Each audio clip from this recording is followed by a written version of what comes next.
한국 개신교의 특징이 과연 뭘까요?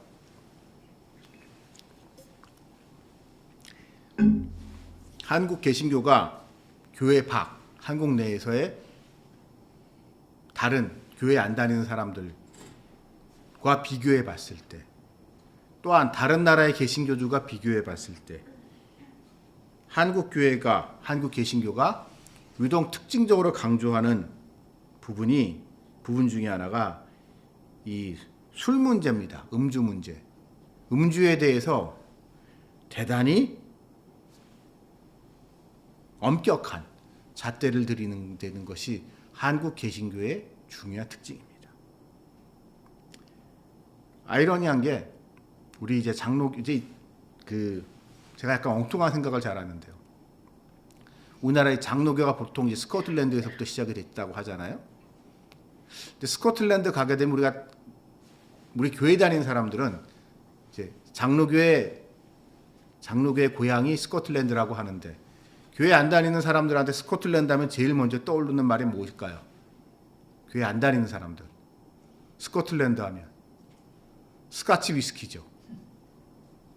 교회 안 다니는 사람들은 스코틀랜드 하게 되면, 우리 같은 사람은 스코틀랜드 가면 제일 먼저 방문하는 게, 꼭 가보고 싶은 게 이제 존 낙스의 유적지 같은 데를 가보고 싶은데, 보통 사람들은 존 낙스 그 사람이 누군지 모르겠고, 그 유명한 무슨 양조장이 어딘지, 아니면 이제 조금 거기보다 약간 고급 취향인 사람들은 유명한 골프가 이제 스코틀랜드 시작이 됐다고 하니까, 뭐 그렇지만 하여튼 한국에서 개신교 신자들은 이렇게 유독 술 문제에 대해서 예민합니다.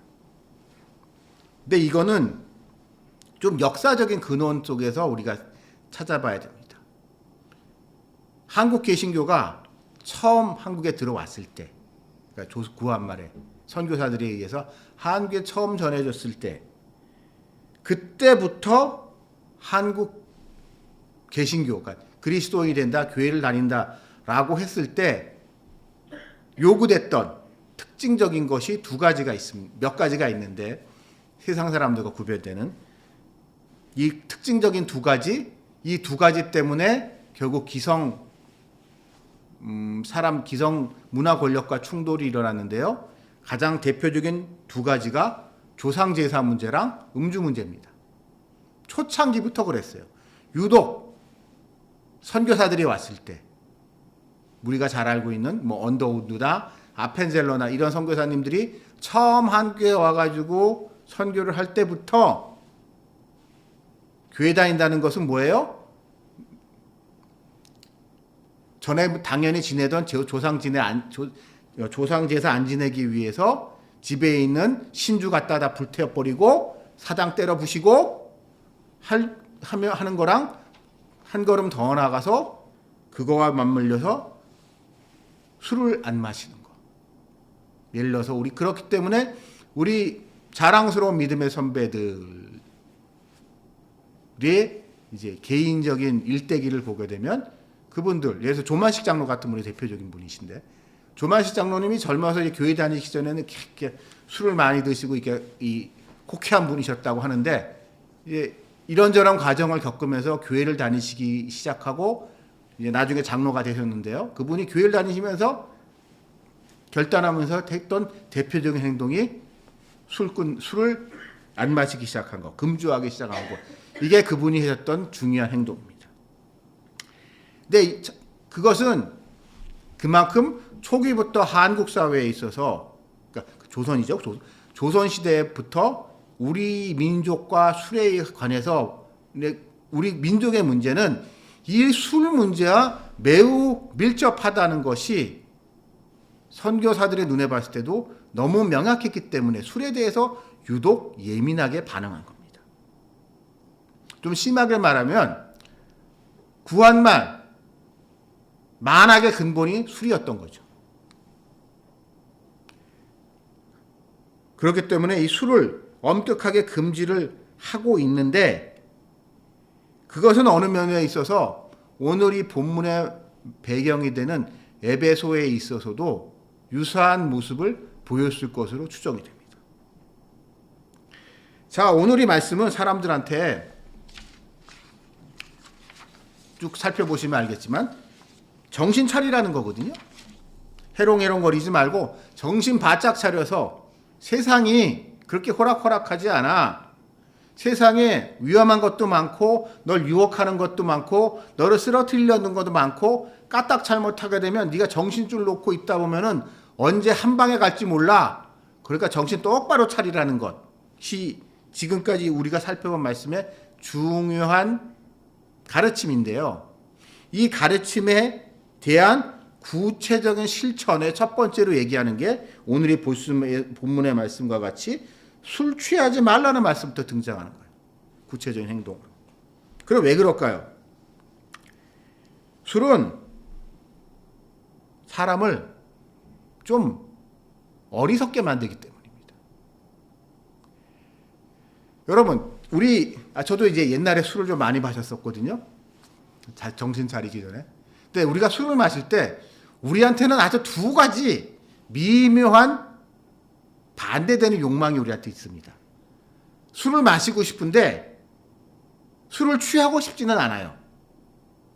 술을 마셔가지고 알딸딸한 것까지는 하고 싶어하는 마음이 한편으로 있기도 하면서 또 다른 한편으로는 이 술을 내가 너무 많이 마셔서 술 때문에 실수하면 안 된다라는 이 두 마음이 우리 속에서 공존하게 되는 거죠. 술 마실 때. 안 그런가요? 여러분, 저는 지금 술을 안 마시지만 이 말씀을 듣는 여러분 술 드실 때 정신줄 놓고 그래 오늘 죽는 거야 하면서 아무 생각 없이 오늘 그냥 갈 때까지 가보자라고 술 먹는 경우는 특히 요즘은 흔치 않은 것 같더라고요. 그냥 습관적으로 술 먹는 경우들이 인간들이 많은데요. 그러나 그럼에도 불구하고 사람들은 술을 계속 마십니다. 그러면서 이 술을 통해서 술이 인간을 좀 정신줄을 놓게 하고 그래서 맨정신에는 못할 말, 못할 감히 저지르지 못할 행동을 하는 게 이게 술의 특징입니다. 여러분 가끔 우리가요 신문에서 아니 뉴스나 이런 데서 누구누가 음주운전 해가지고 이제 신세 망치는 사람들 이야기를 가끔 듣습니다. 특히 잘 나가는 연예인이나 운동스타인데 음주운전하다가 이게 발각이 돼가지고 이제 망가지는 사람들이 있는데요. 사람들은 그 모습을 보면서 아니 그 대리운전비 얼마 한다고 말이야. 그 대리운전 시키면 되는 거를 아니 술 마시고 뭐 대리비 아끼려고 술 마시냐 그 대리운전 안 부르고 직접 운전하다가 저렇게 신세가 망치냐고 이야기를 하지만은요. 술을 좀 드셔보시는 분들은 알 겁니다. 술이 들어가게 되면 왠지 모르는 객기가 생길 때가 있어요. 오늘은 괜히 운전을 하고 싶어.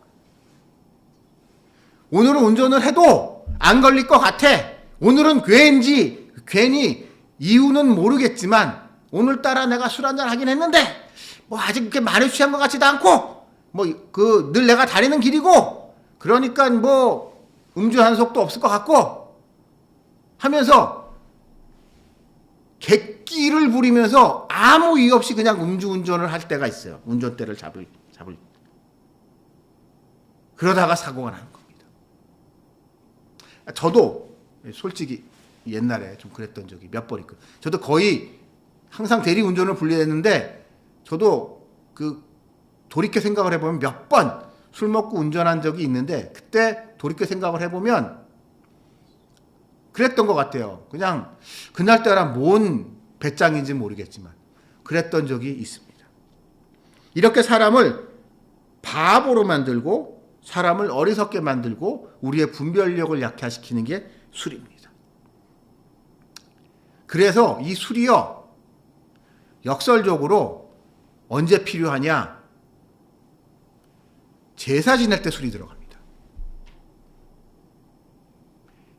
여러분, 지금 우리는 풍요로운 현대 문명을 사는 우리들은요, 술 언제든 가서 돈 주면 살 수 있어요. 언제든 돈 주고 살 수 있다고요.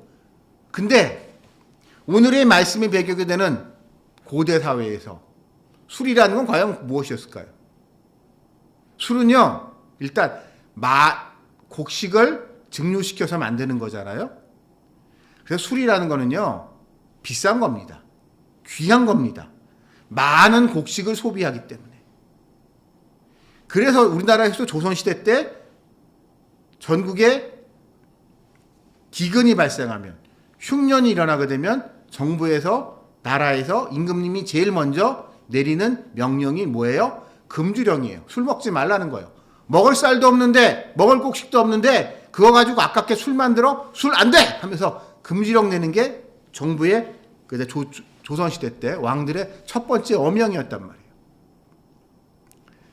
왜냐하면 사람 먹을 쌀도 귀한 시절에, 그러니까 우리야 지금이야 농업 생산력이 질소 비료의 생산을 통해서 이제 비료가 많이 공급되기 이전에는 인간이 이렇게 뭔가 배부르게 먹는다는 게 힘들었던 그 시절에, 먹을 것도 귀한 그 시절에 그깟 술 만들려고 엄청난 곡식을 낭비하는 것, 그것은 많은 사회적인 비용이었고, 그렇기 때문에 술은 귀한 것이었고, 술은 아무나 먹을 수 있는 게 아니었어요. 생각을 해보면. 여러분, 우리 한번 곰곰이 생각을 해보십시오. 우리가요, 저도 이제 나이가 좀 이제 50대니까 옛날에는 근데 기억을 잘해요. 희한하게. 근데 제가 기억을 거슬러 올라가서 제 어렸을 때 기억을 거슬러 올라갑니다. 그러면요, 집안에서 술은요, 어른들, 그 높은 어른들만 먹고, 높은 어른으로서 남자들만 마실 수 있는 거였어요. 집안에서. 곰곰이 생각해보세요. 요즘은 세상에 바뀌어서요, 어디 가도 여자들끼리 술 먹는 경우가 있지만, 제가 어렸을 때까지만 해도 여자들끼리 술 먹는다? 그거 상상도 못하던 얘기예요. 그거 무슨 술집 여자도 아니고 말이야. 여자들이 대놓고, 그러니까 술은 남자만 마셨고, 남자 중에서도 나이 많은 어른들만 마셨어요. 그러면 여러분, 우리 조상 제사를 지내는 그 구조 속에 생각을 해보십시오. 누구가 술을 마셨냐? 집안에서 제사를 모시는 분들이 술을 마신 겁니다. 제주 노릇을 하는 사람들이. 그래서 여러분, 저희 집은 제사를 안 지내서 저도 제사는 잘 모르는데, 제사를 지낼 때 꼭 술이 들어가요. 그리고 제사 지내는 사람은, 제사를 집행하시는 분은 꼭 음복이라고 술을 꼭 마시잖아요. 이게요, 우리나라 제사만 그런 게 아니고요, 많은 우상 제사에서 공통적으로 나타나는 현상입니다. 그러니까 제사라는 것 자체는 뭐예요? 신과 이게 잡신, 신령한 그 무언가 이게 특별한 무언가를 만져가지고 이게 내 정신이 약간 반쯤 나가고 약간 해롱해롱한 상태에서 평소에는 생각하지 못했던 무언가 이상한 생각을 하게 하는 것. 그게 신접하는 거와 되게 밀접한 연관이 있거든요. 그래서 고대 여러분, 그 아테네 신전, 그러니까 그리스, 이런 신전들에서 나타나는 신탁의 특징 중에 하나가 뭐냐면, 그러니까 뭔가 환각 물질 같은 것들을 많이 이용합니다. 희한한 게 여러분, 담배도 똑같아요. 담배도 여러분, 원래 인디안들이 담배를 언제 사용했는지 아세요? 평소에 그냥 심심하다고 담배 피는 거 아니었어요, 인디안들이 원래. 그러니까 요즘 인디안이라는 표현 아시죠? 그러니까 아메리카 원주민들이 담배를 언제 사용했냐? 그 사람들의 종교 활동하고 밀접한 연관이 있습니다. 그 사람들이 우리식으로 말하면은 제사 지낼 때 담배를 폈어요, 원래. 왜냐하면 이 담배를 여러분 필터 같은 거 없는 담배 한번 해봐, 쭉 빨게 되니까 머리가 몽롱해지고 이렇게 확 이렇게 되잖아요. 안 그러신가요? 처음 머리가 몽롱해지는 이런 거, 약간 이런 환각, 그런 거를 추구하는 게 이 종교적 미신 활동과 연관이 있기 때문에 그거와 다 연관이 돼서 술이 퍼져 있던 지역에서는 술이 그거와 밀접한 연관 속에서 일상에서, 그러니까 특별하게 사용된 이유가 있는 거고, 술이 없었던 아메리카 지역 같은 경우에는 담배가 그런 역할을 했던 거거든요. 그렇기 때문에 이 술 같은 거는 우리 인간의 합리적인 이성을 마비시킨다는 점에 있어서 우상 숭배와 밀접한 연관이 있습니다. 우리 가끔 그렇게 착각을 하는 경우가 있어요. 우리 믿음이 좋다, 신앙이 좋다는 거를에 대한 생각 중에 우리가 이게 합리적이고 이성적인 사고를 하지 않고 그냥 비합리적이고 그냥 느낌대로 사는 것, 영감대로 사는 것, 이것이 믿음이 좋다, 믿음하고 이게 믿음이 좋은 거랑 연관해 생각하시는 분들이 있는데요. 꼭 그렇지 않습니다. 하나님은요, 우리에게 생각을 주시고 이성을 주기고 합리적인 사고를 하게 하신 것 또한 하나님이 우리에게 주신 중요한 선물이고 중요한 우리에게 주신 하나님의 특별한 선물이기 때문에 우리가 그것을 통하여 하나님을 알아가고 하나님의 뜻을 깨달아가고 그러면 그것을 통하여 우리가 일상에서 어떻게 살아가야 하는지를 알 수 있게 하나님이 해주신단 말이에요. 그런데 이 술이라는 것이 그것을 가로막습니다. 더 나아가서 한국 사회에서 술이라는 것은 아주 나쁜 역할을 한 가지 더 하고 있습니다.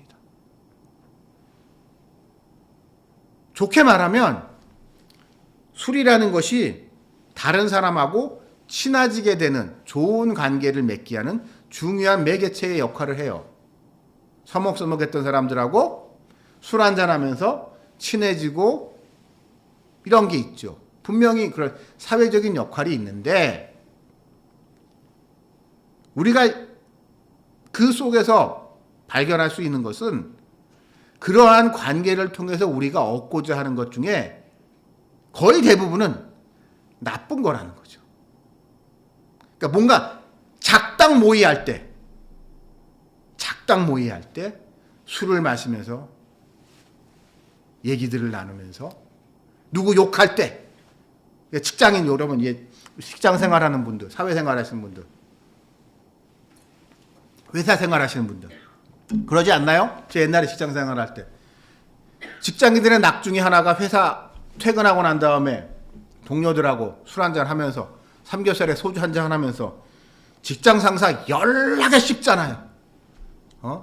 김 부장, 이상무, 하여튼간 위에 있었던 자기 못 살게 굽히는 하여튼간 직장 상사들 술 한잔 먹으면서 내가 이놈의 회사 정말 내가 하면서 막 울분을 토하죠.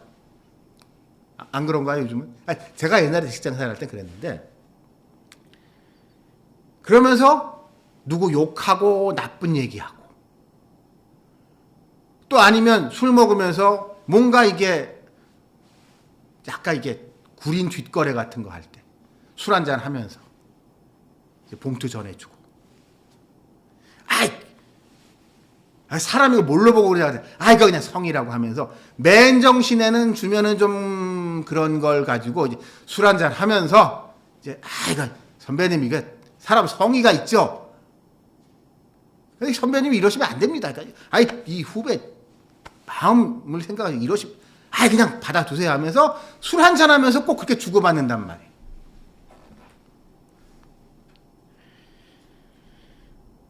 이렇게 술 먹고 하는 일 중에 좋은 일 별로 없습니다. 술 먹고 건설적인 대화 얘기하는 것 제 기억에는 별로 없고요. 누구 칭찬하는 경우 없지는 않겠지만 거의 없고 있기 어렵고 착하게 잘 살아보자는 얘기 안 합니다. 다 같이 우리 나쁜 일 해가지고 한탕합시다라는 이야기예요. 그리고 아마 이 모습은 지금의 이 모습, 한국 사회의 모습은 선교사들이 조선 땅에 처음 발 디뎠을 때 목격했었던 바로 그 모습이었을 겁니다. 그렇기 때문에 이놈의 조선이란 나라 술 때문에 망하는구나. 제사 때문에 망하는구나.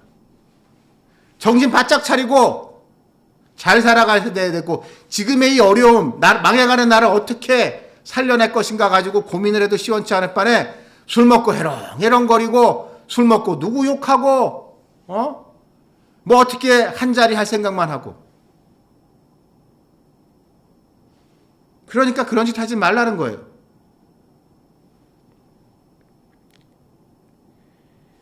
물론 그것 때문에 한국 교회에 많은 걸림돌이 있었습니다. 한국 사람들이 이 화가 많거든요. 한국 사람들이 이 화, 가슴에 맺혀 있는 게 많아요. 저는 좀 제 성격이 좀 직설적인 사람이어서 뭐 말할 때 그러니까 뭐 마음에 이게 가다 담아두질 못해서 열받는 게 있으면 그거를 이렇게 말로 풀어야 돼 직성이 풀리는 사람인 저는 좀 특별한 사람이고요. 대부분의 한국 사람들은 밟히고 억울한 일을 당해도 그냥 꼭 참아야만 하고 직장 생활할 때 생각을 해보면 저 같은 경우는 그러면서 하여튼 위에 상사들한테 깨지기는 했지만 또 들이받기도 하고 그러면서 안 하고 말하고 때려치고 나왔지만 저 같은 사람이 얼마나 되겠습니까? 대부분 그냥 소주 한 잔에 울분을 토하면서 하루하루를 살아가야만 하는 한국인들한테 또 술 한잔 하면서 친해지고 술 마시면서 어려움 부탁하고 이래야 되는 한국 사회에서 술을 안 한다는 건 어찌 보면 내가 참 외로워지는 거예요. 외로워질 수밖에 없어요. 그래서 그것 때문에 교회를 다니는 걸 어려워하는 사람들이 분명히 많이 있고 그것 때문에 다른 종교로 가는 사람들을 간혹 발견하게 됩니다. 그러나 여러분,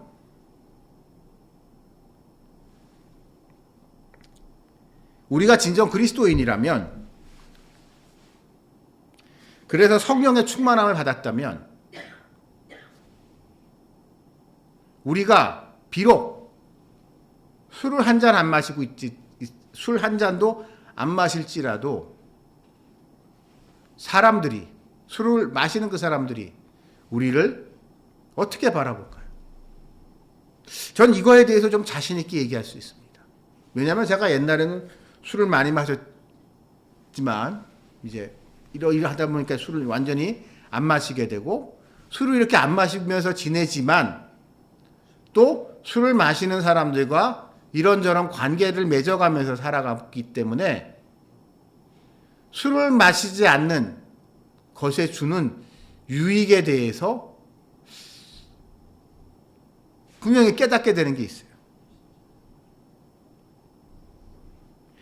다른 사람들은 술 마시고 실수하지만 저는 술 마시고 실수할 일이 없거든요. 그렇기 때문에 처음에는 이런저를 보고 사람들이 어색하고 불편하게 생각하지만 시간이 좀 지나면 뭐라고 말할 수 없는 신뢰 같은 게 생깁니다. 최소한 저 친구는 술 먹고 사고 칠 친구는 아니다라는 거.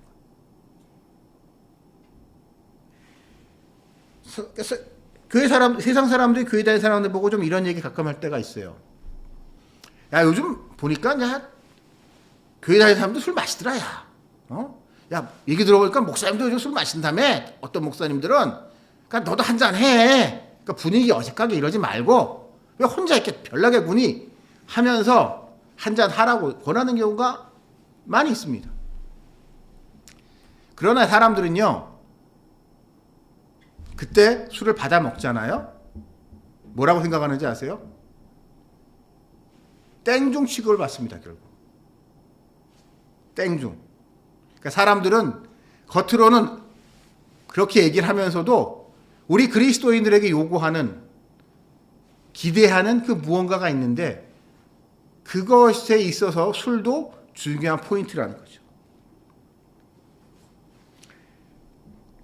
그래서 그런 것을 통하여 우리 그리스도인들이 있게 되는 남들과 다른 그런 능력 같은 것이 분명히 있는 것 같습니다. 물론 우리와 삼일체 하나님을 섬긴다는 점에 있어서 같은 천주교 쪽에서는 술에 대해서 좀 자유롭죠.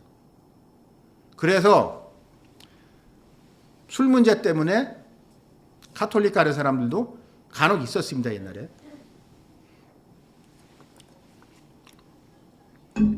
그리고 신앙 상담할 때도 그거에 대한 질문들을 많이 받게 되고요. 성당에서는 술 가지고 뭐라고 안 하는데 왜 교회에서만 술 가지고 뭐라고 하냐. 근데 여러분, 저는 그런 이야기를 들을 때 이 한 장면이 생각이 나요. 제가 요즘은 안 그러는데 전에 집에서 한동안 이제 TV를 틀어놓을 때, 케이블 TV를 틀어놓을 때 평화방송을 많이 틀어놨었거든요. 왜냐하면 카톨릭 쪽에서 무슨 얘기를 하는지 궁금해서. 카톨릭 신부님들이 뭐라고 얘기하는지 제가 성당 가서 물어볼 수는 없잖아요. 그렇죠? 그래서 이제 평화방송을 틀어놓고 카톨릭에서 이런 얘기를 하는구나 뭐 이런 얘기를 들었던 적이 있는데, 거기서 이제 어느 신부님 강론 중에 인상 깊은데 술 좀 그만 먹으라는 거예요. 그 신부님 얘기가 지금도 되게 이게 벌써 20년 넘은 얘기인데 얼마나 저한테 쇼킹했으면 머릿속에 박혀 있겠어요? 그 신부님 강론의 그 설교 말씀이 카톨릭에서 강론이라고 하니까 강론 얘기가, 개신교에서 술 안 먹고 성당에서 술 가지고 자유롭게 풀어주니까 성당에서 술을 너무 많이 먹는다는 거예요. 성당에서 특히 그 이제 신부님이 막 뭐라고 했던 게, 이제 카톨릭도 이제 레지오라고 이게 선교단, 이제 봉사단체, 그런 봉사 같은 거를 하고 난 다음에 뒤풀이를 하는데, 뒤풀이하면서 밥 먹으면서 술도를 하는데 술 좀 작작 마시지. 술 먹고 거기서 그래도 명색이, 그러니까 성경에서, 그러니까 성당에서 술 마셔도 된다는 거지. 그렇게 술이 떡이 돼가지고 취해가지고 사고 칠 정도로 술 좀 마시지 말라고.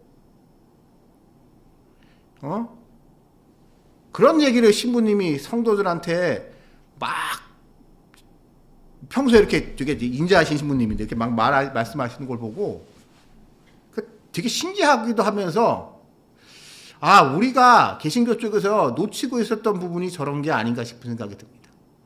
한국 사람들은요, 술에 대해서 풀어주기 시작하게 되면은요, 그냥 죽도록 마십니다. 절제들을 못해요. 시도 때도 없이 술 마시는 인간들이 있어요.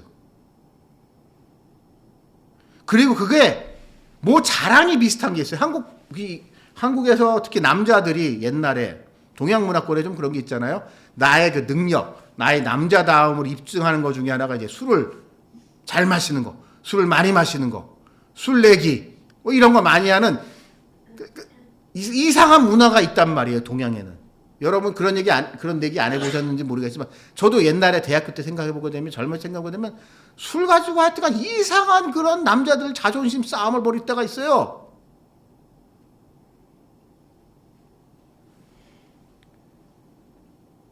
그렇기 때문에 어찌 보면 교회라도 거기에 브레이크를 걸지 않으면 인간들이 알아서 절제들을 못합니다. 그리고 이 말씀은, 그리고 이러한 가르침은 이러한 말씀에 가르치기 때문에 어찌 보면 우리의 이러한 모습을 너무 잘 아시는 하나님께서 사도 바울을 통해서 이런 말씀을 주시는 거죠. 술 취하지 말라고.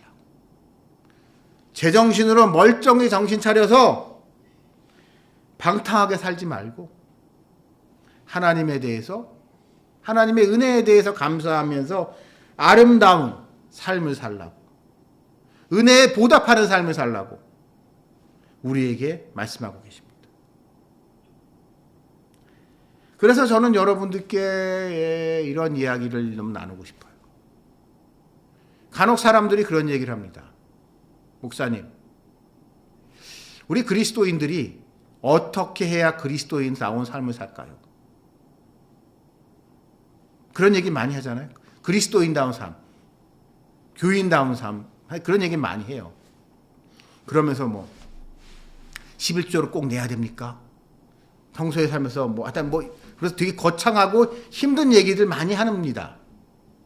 특히 약간 그 뭐라고 표현해야 되나 좀 이렇게 가방끈 끼고 잘난 척하는 좀 그런 분위기에 있을 때 뭔가 이렇게 거창하게 우리가 이 땅에 하나님의 나라를 위하여 하나님의 그리스도인이라면 이 땅에 하나님의 나라를 위해 살아야 되고 하나님의 나라를 위해 살아가기 위해서 우리가 이런 걸 해야 됩니다라고 막 되게 거창한 얘기들을 많이 하는데 저는 좀 그것도 중요하지만 일단 좀 술 좀 마시지 않았으면 좋겠습니다. 술 안 마시는 거 하나 제대로 금주조차도 술 끊는 거 하나조차 제대로 하지 못하면서 내가 뭐 대단한 하나님의 나라를 위해 할 수 있겠습니까? 그거 하나조차 못하는 사람. 그게 그렇게 어렵습니까? 술 하나 끊는 게? 저는 술 끊었습니다. 딱 끊었어요. 전 어떻게 보면 하나님한테 감사한 게 그냥 어느 날 교회를 다니면서 이제 더 이상 술을 마시지 말아야겠다라고 생각했을 때 그냥 술이 딱 끊어졌어요. 저는 전 희한하게 술도 그렇고 담배도 그렇고 그냥 그 딱 끊어져서 저는 참 감사하긴 한데 물론 그게 어려운 사람도 있습니다. 또한 건강상인 이유 때문에 술을 마시는 게 차라리 나은 사람이 있다는 것도 압니다. 하지만 이런 아주 예배적이고 특별한 경우가 아니라면 그까짓 거 술 하나. 그런 얘기도 가끔 해요, 사람들이. 하나님, 그까짓 거 술 가지고 째째하게 그거 가지고 왜 사람을 정죄하십니까? 라고 얘기한 사람들이 있는데요. 저는 그 사람들한테 그렇게 얘기했어요. 째째하게 그까짓 술 하나 끊지 못하고 뭔 큰일을 하겠다고 뭐 하나님 보고 대단한 일을 하게 해달라고 그거 하나 못하면서 째째하게 말이야.